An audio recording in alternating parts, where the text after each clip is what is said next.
everybody, welcome back to Furniture Flipping Teacher. In this video, I am going to be making over this custom dresser and bringing you along for the ride.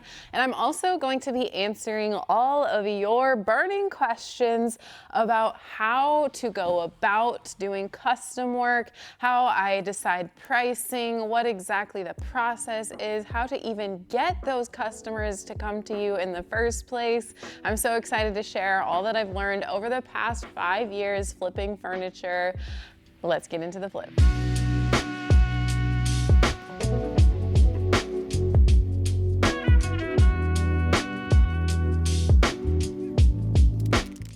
So the person who claimed this piece of furniture actually found me on Facebook Marketplace through another set that I had listed.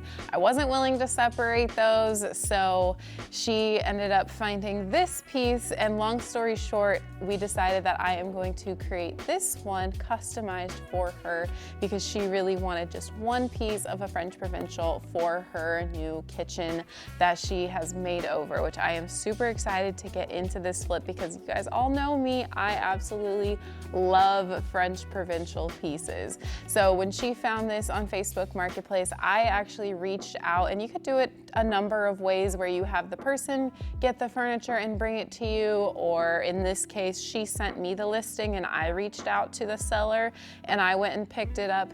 And so I got this one piece for $100. It is a solid, nice Dixie dresser that is actually going to be going in her kitchen. So it has 9 drawers. There are 3 in the middle and then the 3 on either side. So there's gonna be plenty of storage for her. I have never made over a French provincial quite like this one, where it's not like curvy down here. The only curves are on the top and the bottom. So it's kind of like a, I don't know, like a mix between a more modernized dresser and then like a French provincial style, which I'm really excited about. So the first thing that I'm gonna do is remove the hardware. I am gonna be reinstalling it, so we're gonna set that aside and save it for later. I always start by removing the hardware so that I can clean underneath it, and then I clean the hardware separately later on. And like I said, I'm gonna be keeping this hardware, so I've got this ice cream bucket that I am going to just be putting the hardware in for safekeeping.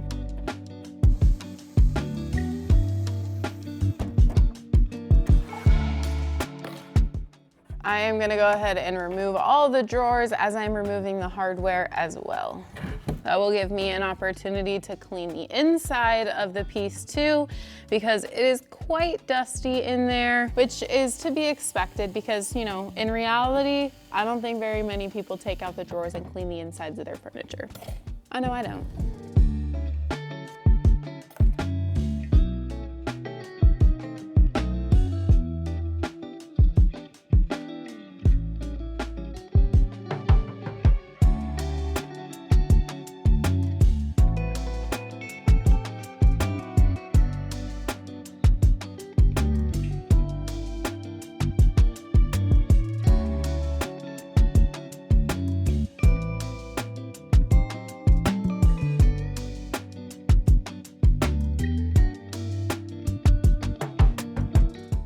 So the most important question is, how do you get custom work? And the answer is there are several different ways. As I mentioned, this person found me through Facebook Marketplace based on another flip that I had posted.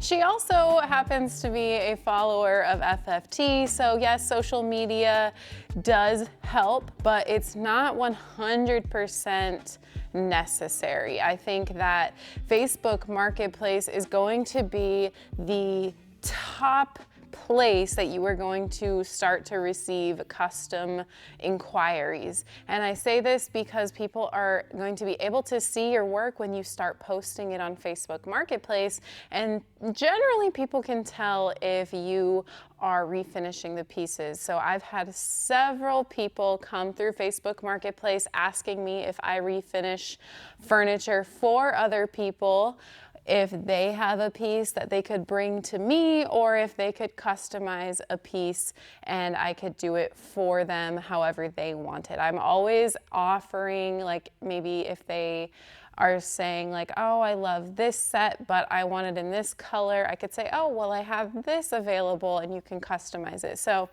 kind of Facebook Marketplace like plays into it a few different ways.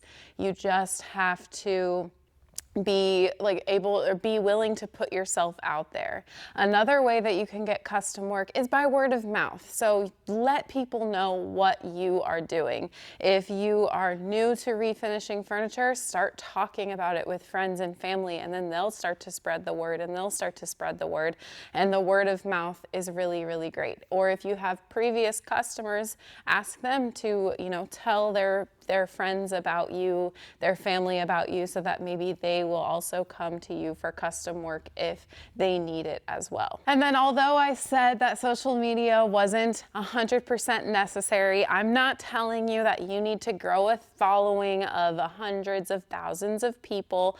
That's not what I'm trying to get you to do. But I think that it is very advantageous for you to grow your local following, where you are going to get the most custom orders because they are local to you. So start up a Facebook page, start up an Instagram, and at least have a space that you can share your work, post finished pictures. This will become your portfolio, which is super important when you're doing custom work, because people are going to want to see the quality of work that you produce. Thus, they can decide if you are the person for them. I had a customer who told me that she chose me over one other refinisher in my area that she was looking at because she liked my style just a little bit better. Our quotes were the exact same, and she decided to go with me because I had all of my work out there on display for everyone to see. So I think that while you don't have to develop a huge social media presence across the entire world, I think that social media definitely lends itself to gaining more traction and allowing you to put your name out there more. And that is how you can get a little bit more inquiries on your custom work if you are deciding to do custom work. Next up is cleaning time. So I am going to be using my Lily Moon furniture prep cleaner that I pretty much use on every flip because it is I don't know why, it's just my go-to cleaner. I'll have it linked down below in the description, and you can use my code FFT10 for a discount on anything Lily Moon paint. But we're gonna clean. We are going to get all the dirt, oil, dust, grime off. There were mirrors on this piece, and you can tell that there were mirrors, and you can tell that they were never moved off because while the top of the piece is pretty clean, right underneath where the mirrors were is very, very dusty. So we're gonna need to get that off, and then I'm just gonna go ahead and clean the entire piece while I'm at it, including the inside like I had mentioned when I was removing the drawers.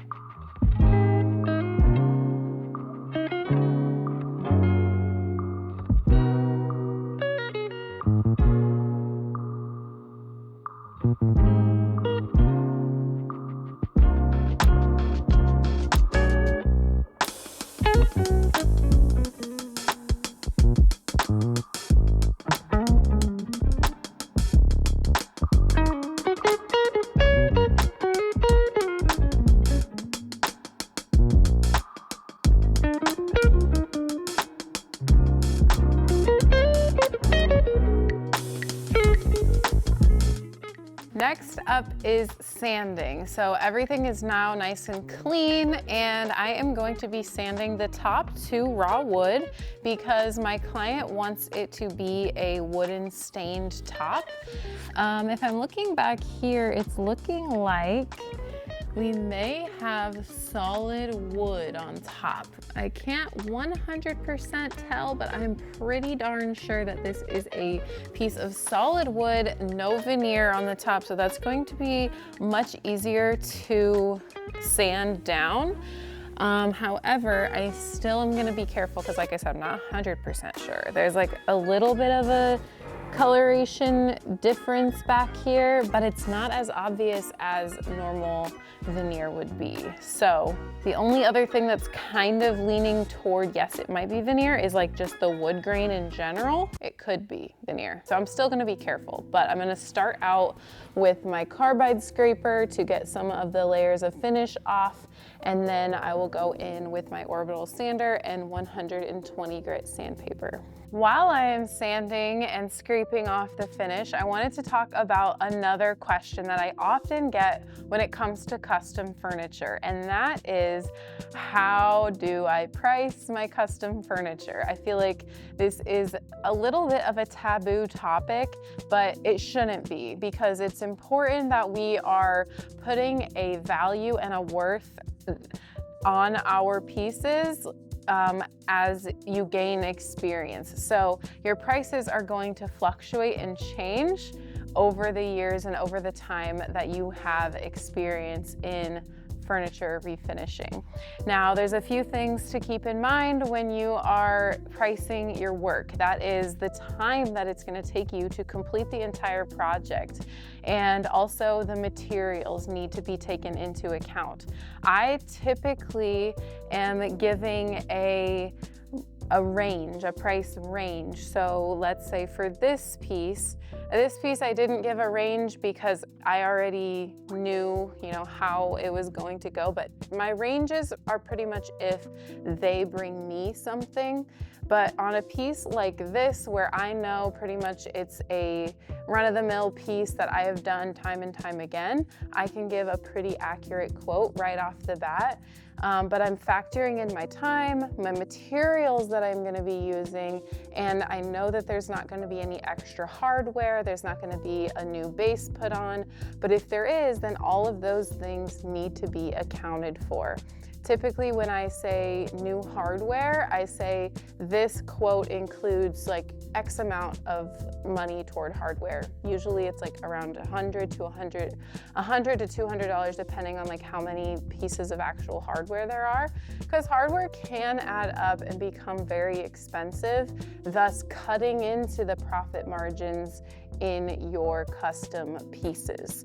So I have a list of things that I am taking into consideration, how much time it's going to take, what exactly the end result is going to be. Am I going to be building a base? Am I going to be sanding the top and then painting the rest and staining the top? Well, that's a little bit more work for me. So I am taking all of those things into consideration, and then I am determining an hourly wage that I would like to earn for my labor. A piece like this could take anywhere from 4 to 8 to 10 hours, depending on your experience. So I think it's important to take that into consideration when you are pricing your work. I priced this piece so that I would be able to earn a really great profit on it. I'm gonna tell you the price that I have for this piece at the end of the video, like we always do, going over the numbers. But comment down below, what do you think that I priced this flip at? Keep in mind also that I am pricing my custom work a bit higher than I am pricing the pieces that I sell on Facebook Marketplace. So these pieces take a little bit more out of me. I am putting the exact design on these pieces that the client wants, which takes a little bit more out of me. There's also opportunity costs and different things like that to take into consideration when you are pricing out custom work. Another thing to consider as well is delivery cost. Are you picking up the piece or delivering the piece once it's finished? If so, that all needs to be added on to the total cost of your piece of furniture. All right, this is like the third flip in a row that I've tried my carbide scraper and it hasn't worked because I still keep forgetting to order new blades. So I'm gonna go order new blades and I'm just gonna move on to my sander. Don't judge me.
went ahead and got the entire top all sanded down. So next I'm gonna move on to scuff sanding. I am gonna be using my 3x5 electric ray sander by Surf Prep, as well as a little bit of a foam pad, and then this is a 180 grit sandpaper. You know, French provincial pieces are very, very curvy, so this is going to help me get around all the curves without flattening anything out. But then the reason that we're scuff sanding is so that we can get a little bit more of some like tooth and grippy surfaces for the primer to adhere really well to, so that way it doesn't scratch off later on down the road after this piece gets painted.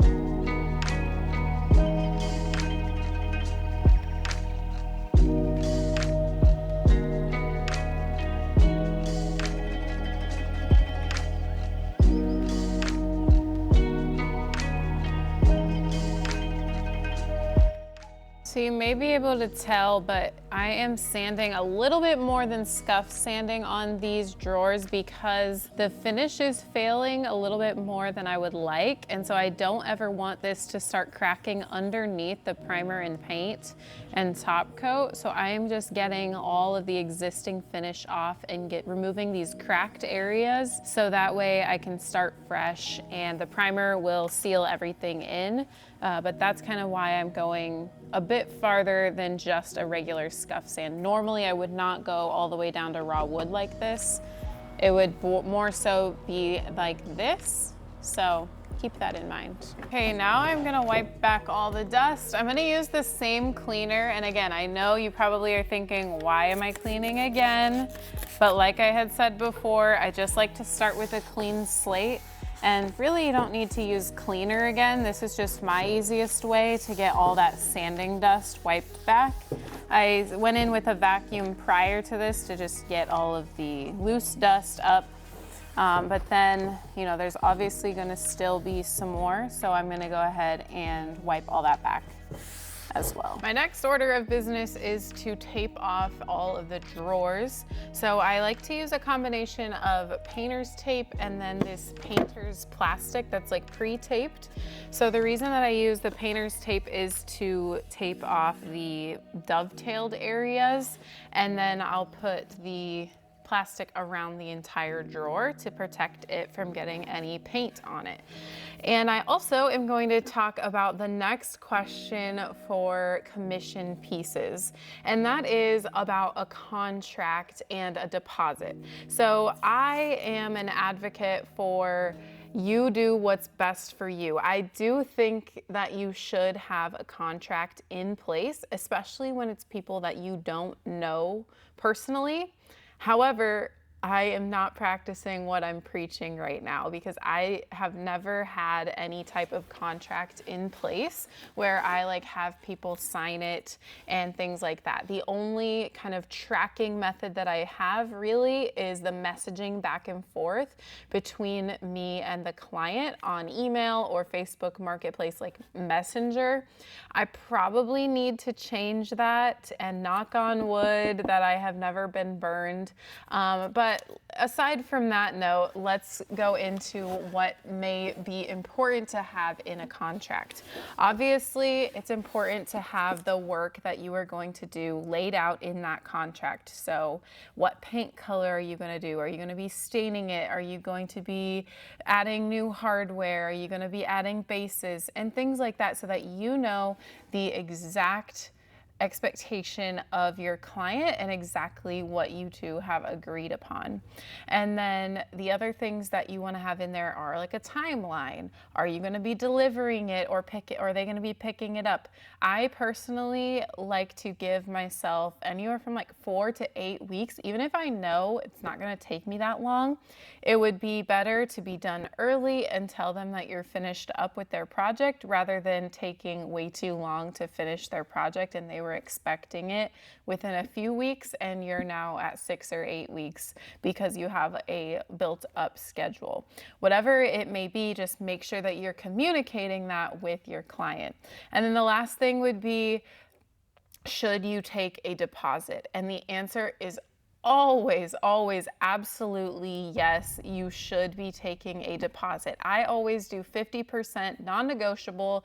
This is upfront before you start the project, and I say that it is to lock in this time and space, but then also just to lock in that this is going to be a project that is going to be getting done. We're both on the same page. I do 50% up front and then 50% after the fact, like after I either deliver it or they pick it up, whatever it may be, 50% non-negotiable, because then at least if you get burned and they don't show up for the pickup or whatever may happen, like I said, it's luckily never happened to me.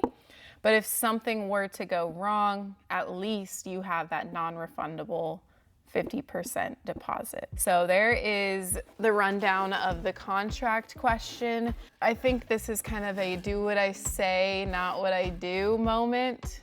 I think to protect yourself fully, a contract would be potentially in your best interest. There we go. So we got one drawer all wrapped up. I am going to complete the rest of the 8 drawers and we'll be ready to prime.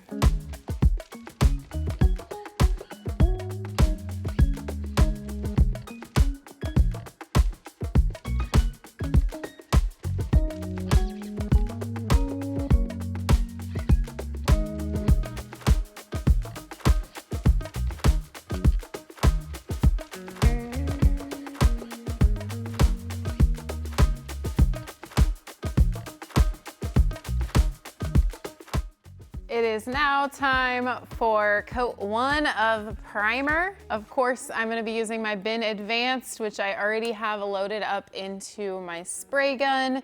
And this is going to just help everything become one consistent covered area, and it's also going to block in any tannins that this wood may have that may pop through the paint if I don't prime.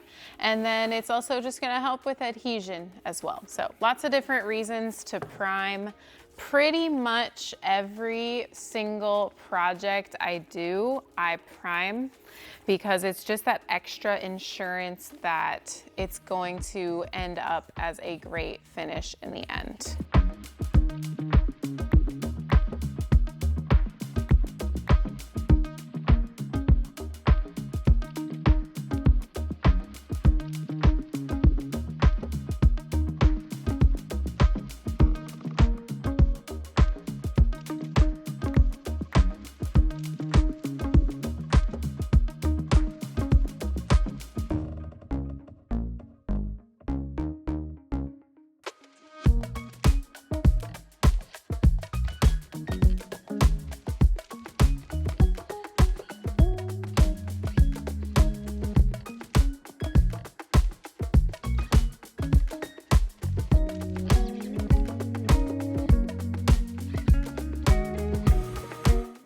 My first coat of primer is all dry over here, so I am going to do coat number 2. This primer always recommends doing 2 coats, that way everything is nice and sealed up. Sometimes with the first coat of primer, there will be like stains and stuff that may pop through, but then that second one is really what seals it in. Even if you can still see it, it is doing its job, and it actually specifically says that on the can. So I've still never had any issues with this, even though it is water-based.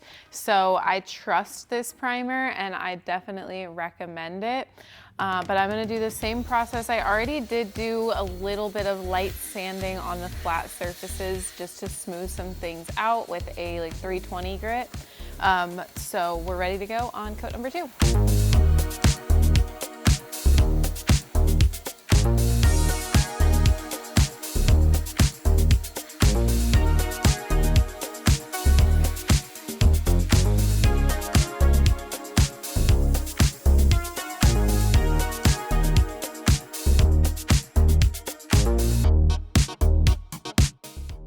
We get some paint on this dresser now that the primer is all nice and dry. I am going to be using the Lily Moon Opulent line, which is the all-in-one in the color Dried Pampas. So although this is considered like all-in-one paint to have like the built-in primer, the paint, and the sealer in there. The reason that I primed was because usually the primer that's in all-in-one paints is more of like a bonding primer.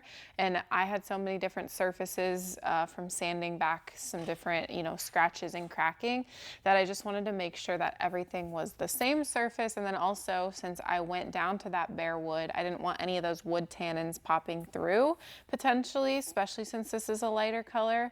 So extra insurance with that primer. And then even though it has the sealer in it, I'm probably also still going to do a top coat because I want it to be a little bit of a satin sheen, and I think that'll look really nice with this color. It kind of has some blushy undertones, but it is a pretty neutral color. I'm gonna pour this into my spray gun here. Just the entire can. At this point, I pretty much know that a 9-drawer dresser this size is going to take the entire can of paint. So I just go ahead and dump that into my sprayer all at once, and then I'll put a little bit of water in there as well to thin it out just a tad bit, and we'll get to spraying.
All of the coats of paint are completely dry, so I am going to take off this plastic from the top, and I am going to get to work on the top next because I did sand it before, if you remember, so I'm gonna want to stain it next. I don't want this lighter wood tone. I want it to go a little bit darker. And when I'm saying I want, obviously I've been talking with my client, and so this is what she wants. But I'm just gonna start at the corner here and begin to peel this up.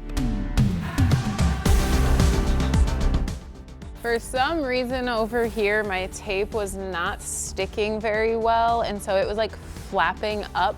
I think there may have been some type, this is what I think happened. When this piece was being cleaned, like before I had it over the years, they were using like a furniture polish, something like that. and then the finish started kind of breaking away, especially in this corner area. And then that furniture polish started to seep in to the actual wood. And so I think it's kind of a little bit like oily. So I'm going to need to watch that when I move on to my staining portion. But since the tape didn't stick very well over here, I'm just gonna have to take my sander and make sure that all of the paint is gonna come off. So I'm just gonna basically sand off the paint that got through the plastic tape. But I just wanted to say, like, it wasn't because the tape was faulty or anything like that. I also sort of taped off the back of this one. I do that on some of my pieces, especially if I'm taping off the top. I just go ahead and tape off the back as well, and that kind of just gives your piece a little bit of a better finish, like a better look, not so sloppy. I don't really worry about the bottom underneath, but like the back, I feel like that's a good area to tape off, especially on the more higher end pieces. I am going to be using the Lily Moon Paints Old Fashioned Smoky Gel Stain. I have been noticing that this dries pretty quickly, and I think that's the case with a lot of water-based stains. So my way to combat that is to add just a little bit of Floetrol, and this is going to help it stay a little bit wetter, just a little bit longer.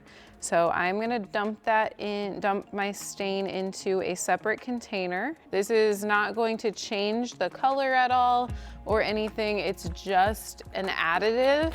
This can also be added to paint. Oftentimes I'll add it to my paint as well, just to help it self-level.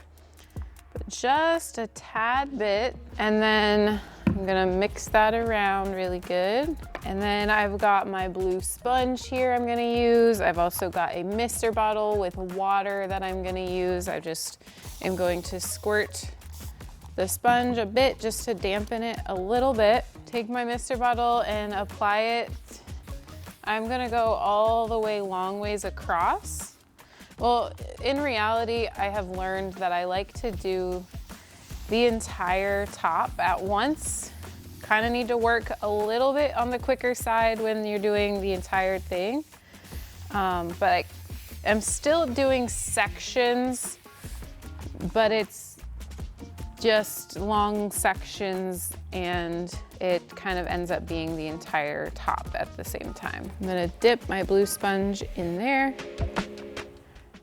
Got a little bit of stain on there, and then we'll just go to town with staining. I'm going in the direction of the wood grain, and I'm gonna be really careful around the edges, but if some does get on the paint, I can go wipe that off a little later once I've got the entire top.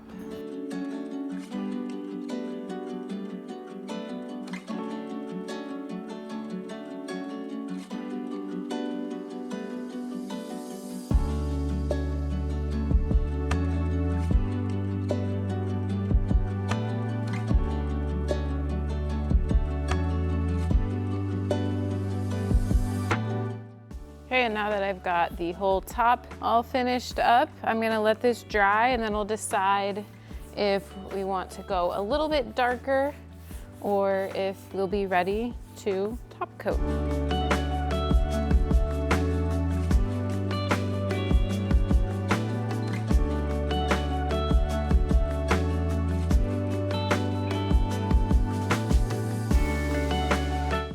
We're ready for the top coat of everything. I'm going to top coat the top and all the drawers and the body of the piece as well.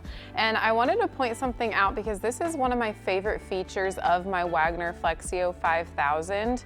Let me just grab it. So I rarely show this part because it just sits on the floor, but this portion sits on the floor, and then it has a hose that's maybe about like 8 feet long or so, and it connects to the motor, and it has this portion of the sprayer. This is where all of the controls are, but also this is where the nozzle clips on. What I absolutely love is that you can interchange the nozzles. So for instance, this one has my primer in it. So when I was priming, I was able to just click that in place. And then I had a different one, and I went ahead and put my paint in this one. And so whenever I was painting, I put that one on. And now I've got another nozzle right here that I am going to be putting my top coat in. And this allows me to keep one of them with primer. I actually did, I think I said last video that I would see how long, you know, I would kind of leave it with the primer in there without rinsing it. And I think I left it in there for about 3 projects, and then I washed it all out before this one, and everything was fine. So between paint, obviously I wash this one out each project because I'm doing different paint colors. And then the top coat, I just washed it out after a couple of weeks as well.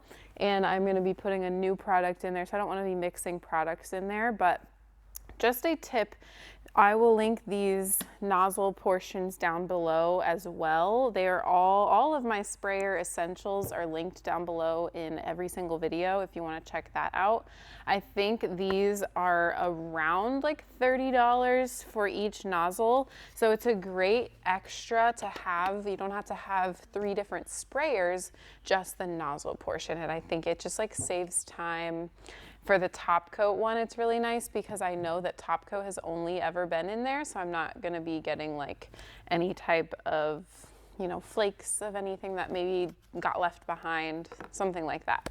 But like I said, it is time for top coat, and I'm gonna be using this. It's Varathane's water-based poly, and it is in the satin sheen. I have not used this before, but I ran out of all of my other satin top coats, and I decided to go for the gallon size, so I hope I don't regret it. I hope I love this.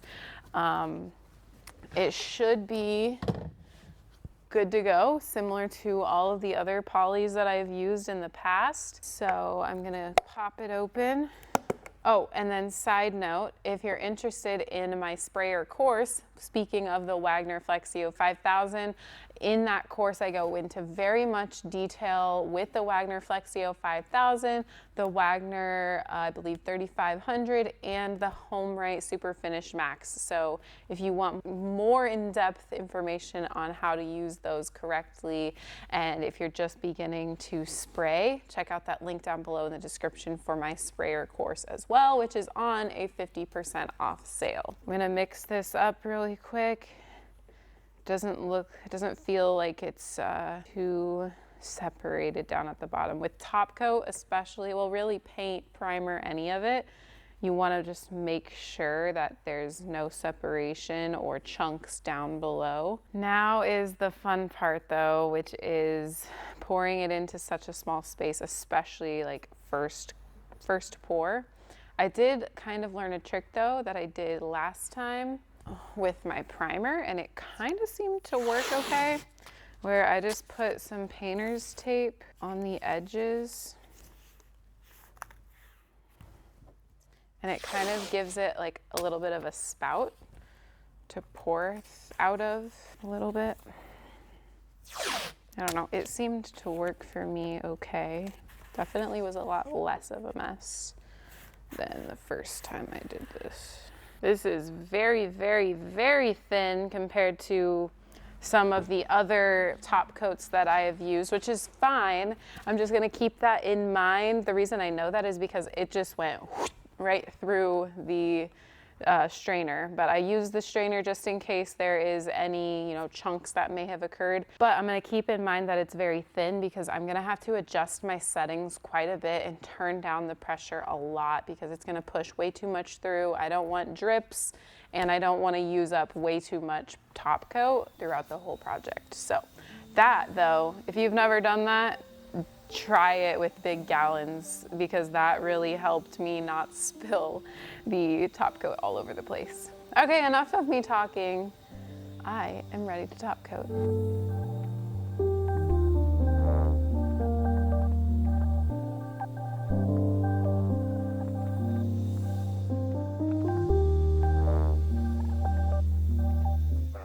For coat number 2 of top coat, I am going to put the drawers in so that way I can just top coat everything all at once. So that means I need to go ahead and take this tape out.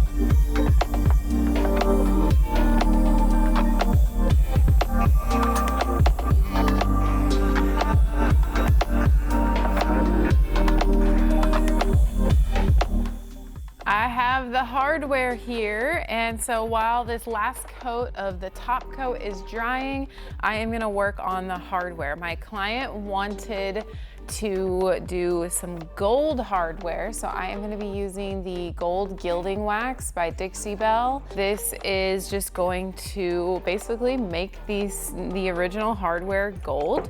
So it is like this dark patinaed color right now. I don't know if it was ever like bronze before, but she wanted it to be gold, so I wiped them all down, and we are going to just apply the gold gilding wax. And the inside looks like that, and then I just put my brush in there, grab a little bit of wax. So I like to use a glove because this gold, the gilding wax is oil-based, so it will like cure on its own, and it's a little bit tricky to get off your fingers. But then I just go ahead and brush it on. You can do it to where it's just like lightly on there, like the middle right there, or you can cover, like do full coverage on the hardware. Whatever you choose is totally okay. And then like I just said, the wax will cure up. So after about 30 minutes, you can buff it off a little bit, make sure that there's no excess. And then after about 4 hours, it's good to go. So I am just gonna get this on all of the hardware, and then we'll be able to reassemble really soon. So while I'm doing the hardware, since this is a little bit time consuming, I figured we could do some rapid fire question answering about commission pieces. There's some questions that just won't take as long to answer as my other ones, so I figured this would be a perfect time while I'm just hanging out here. I know it's been a little while since I answered any questions, but that was kind of the bulk of the project. But now that we're on the home stretch, I'm ready to begin talking a bit more. So another question that I have gotten before is, what happens if your client doesn't know what they want on their piece? And this is where you kind of get to shine. You get to walk them through, you get to ask them questions. Maybe you have them send you photos of an area that they want the piece, and then you can give them your feedback. Obviously, they are coming to you because they trust you. They've probably seen your work previously, and they want your honest opinion and your professional opinion. So whenever they come to you like that, I take that as an honor, because they, like I just said, they value your work and your opinion. So that is such a fun thing. And then, you know, bring it all the way down to, do you start with, do you want it to be painted? Or are you thinking you want a wood look? Do you want a duo look where you have kind of a two-tone? Are you wanting to replace the hardware? If you're painting it, do you want to go dark and moody? We're trying to go light and bright. Think of all these questions that can kind of steer them in the direction that maybe they were already headed, but they're just not so sure of what their design will end up looking like. But again, they're trusting you to help with the final design of that piece of furniture. Another awesome question is, like, how do you balance custom work versus the other side of flipping furniture, which is, I basically consider it like flipping for myself, flipping pieces that I can be super creative with and that I have full creative control of, or in other words, the pieces that I sell on Facebook Marketplace.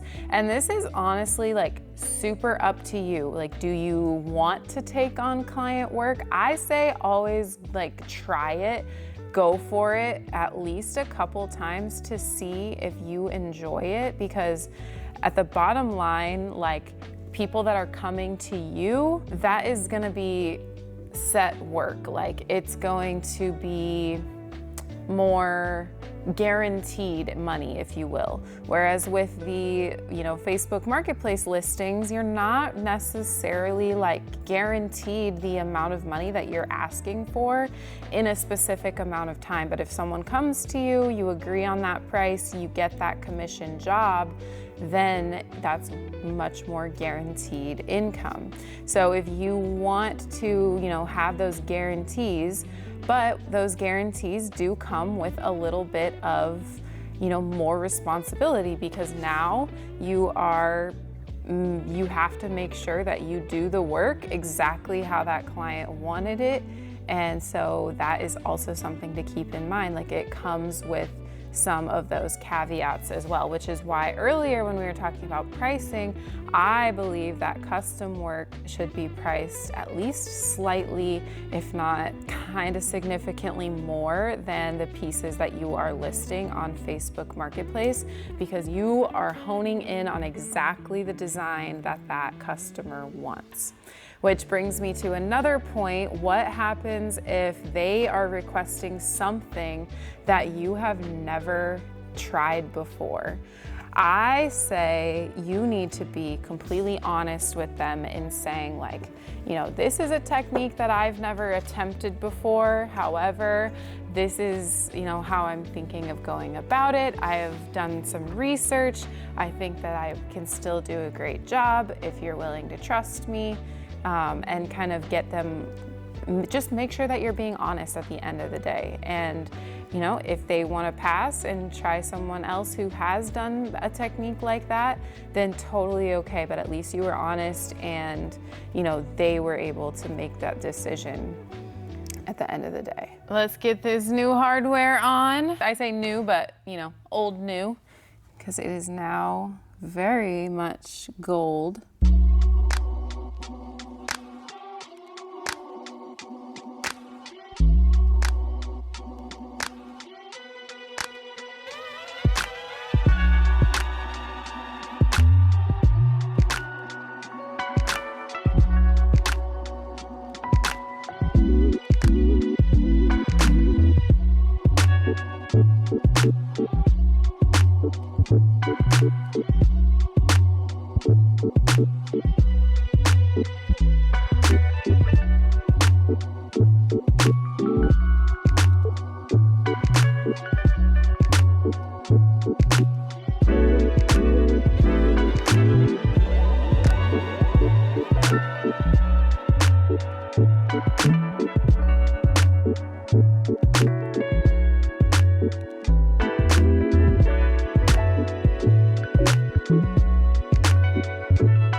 All right, this beautiful commission piece is all finished up.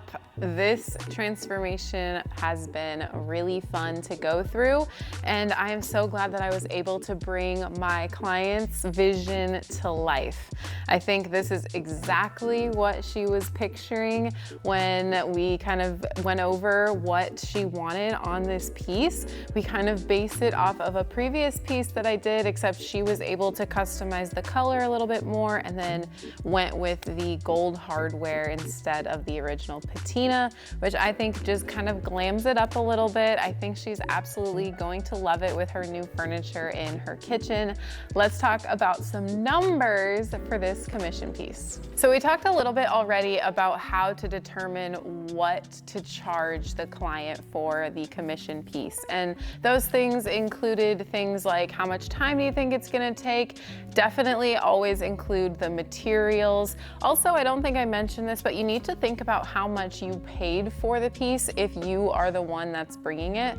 But on the other hand, if you are taking a piece from them and refinishing it, I don't really think that your cost should change that much, because I mean, you're still putting a lot of work into the work or into the piece. So it's kind of my take on it. That's kind of a personal preference thing. And then the other thing that you need to take into consideration is like how much you want to be earning per hour for your time, for your skill level. I do think that this can definitely fluctuate and should fluctuate based on your experience. Like when I was doing it only for a year, I was not gonna be charging as much as I'm charging now because my experience wasn't quite there. Like I still had really high quality pieces, but every time you do a new piece, your experience is better, your quality work goes up. So then that kind of means that you can start to charge more the more you pay attention to those details. So for the cost of this piece, I got it for $100 on Facebook Marketplace.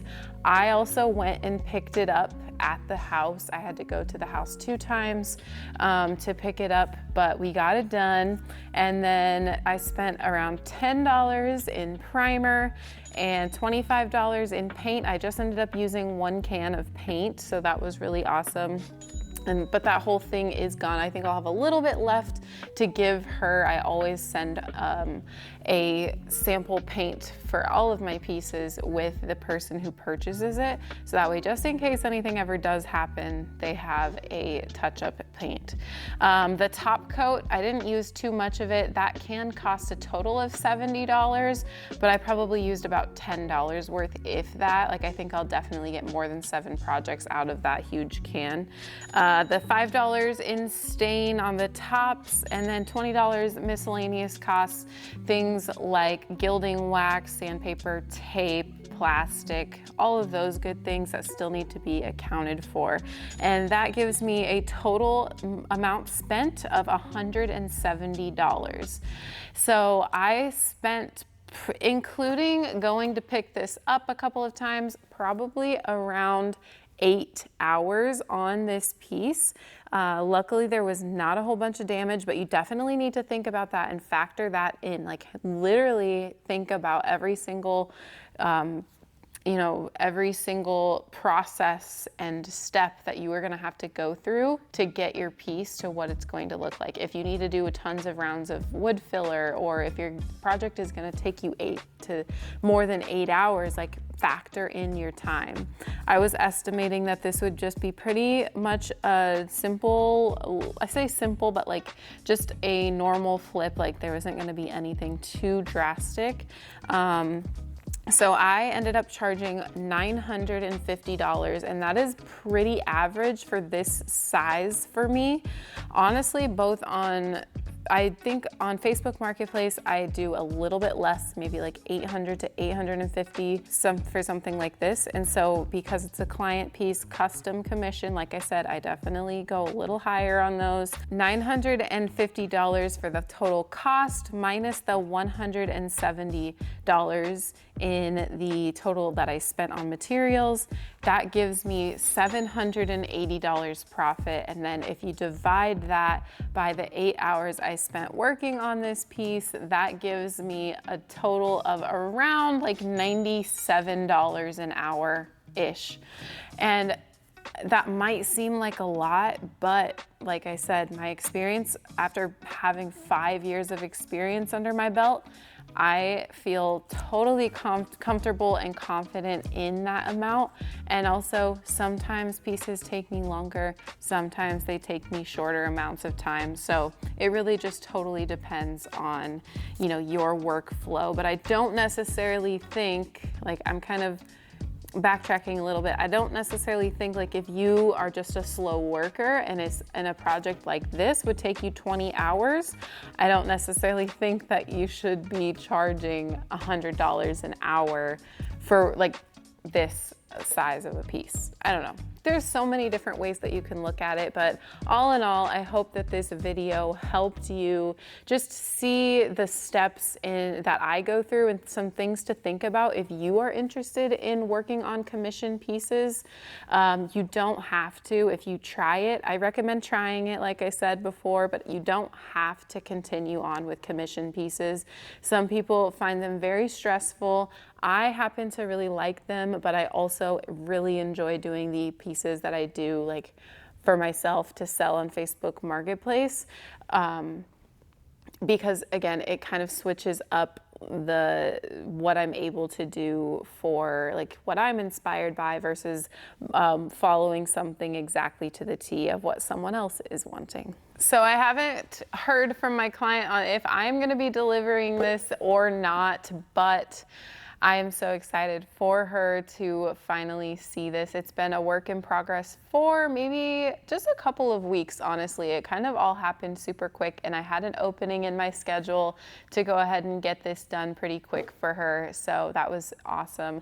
So it ended up that I am going to be delivering this piece. So I'm going to get it wrapped up today, and then I am just doing driveway delivery. I have learned that going into people's houses is much more difficult, so it's going to cost a pretty significant amount more because I don't personally want to be going up and down stairs and you know, maneuvering it into the spot that it needs to be. But if I can at least get it to them, that tends to be all they need because they can pretty much get it up into their home. Sometimes people want me to go all the way in, and that will, again, I'll charge them more. So $150 for delivery, about 25 minutes away. And I'm gonna wrap this up so that it doesn't get damaged in any way on the way over there. If you don't have somebody to hold your wrap, you can always tie it around the hardware piece. Just one single knot will get you started. Doesn't have to be tight or anything, just kind of hooks on. If you don't have hook hardware or knob hardware, you can always tuck it in the drawer as well and then close the drawer, and that should work too. Then I always have a paint sample that I give to them to make sure that they have this in case anything were to ever happen. Hopefully that doesn't ever happen, but you know, you never know. Life happens. And then I'm also including a candle that I have here. I'm kind of trying to get rid of some candles, so I figured why not include that as well as a little thank you gift. And then I'll also be putting my care card instructions with the piece of furniture so that way they know how to take care of it going forward. I'm gonna get this loaded up. It might rain, so I may wait actually. I can't decide if I'm gonna take my truck or load this in my Jeep, but either way, we'll get it loaded up and taken over to their house.